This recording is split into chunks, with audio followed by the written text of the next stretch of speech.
Esther அதிகாரம் 6. அந்த ராத்திரியிலே ராஜாவுக்கு நித்திரை வராதபடியினால் கால வர்த்தமானங்கள் எழுதியிருக்கிற நடபடி புஸ்தகத்தை கொண்டு வரச் சொன்னான். அது ராஜ சமூகத்தில் வாசிக்கப்பட்டது.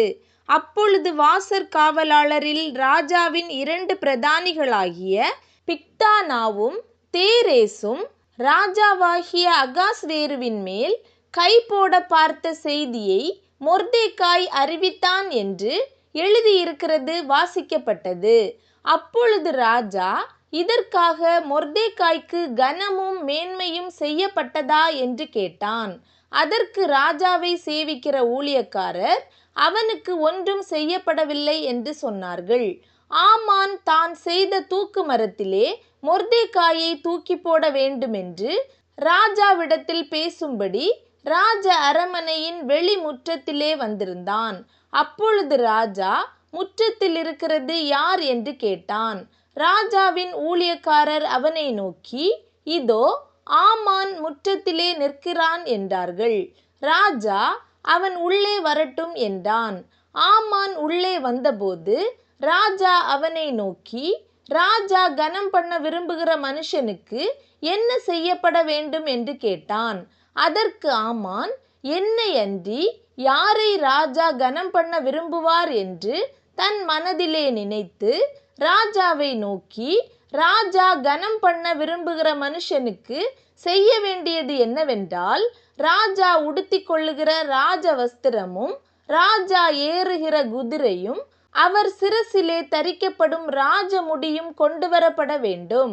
அந்த வஸ்திரமும் குதிரையும் ராஜாவுடைய பிரதான பிரபுக்களில் ஒருவனுடைய கையிலே கொடுக்கப்பட வேண்டும்.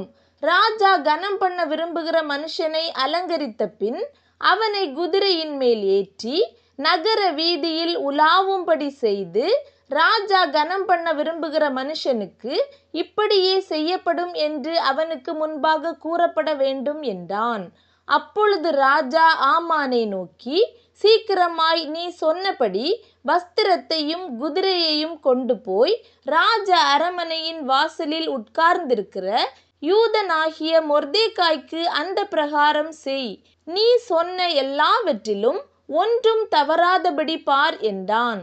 அப்படியே ஆமான் வஸ்திரத்தையும் குதிரையையும் கொண்டு போய் மொர்தெகாயை அலங்கரித்து அவனை குதிரையின் மேல் ஏற்றி நகர வீதியில் உலாவும்படி செய்து, ராஜா கனம் பண்ண விரும்புகிற மனுஷனுக்கு இப்படியே செய்யப்படும் என்று அவனுக்கு முன்பாக கூறினான். பின்பு மொர்தெகாய் ராஜாவின் அரமனை வாசலுக்கு திரும்பி வந்தான். ஆமானோவென்றால் சஞ்சலப்பட்டு முக்காடிட்டு கொண்டு தன் வீட்டுக்கு தீவிரித்து போனான்.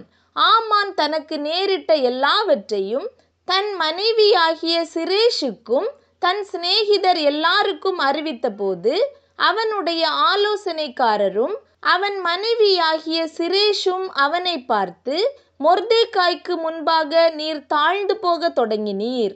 அவன் யூத குலமானால் நீர் அவனை மேற்கொள்ளாமல் அவனுக்கு முன்பாக தாழ்ந்து போவது நிச்சயம் என்றார்கள். அவர்கள் இப்படி பேசிக்கொண்டிருக்கும் போதே ராஜாவின் பிரதானிகள் வந்து எஸ்தர் செய்த விருந்துக்கு வர ஆமானை துரிதப்படுத்தினார்கள்.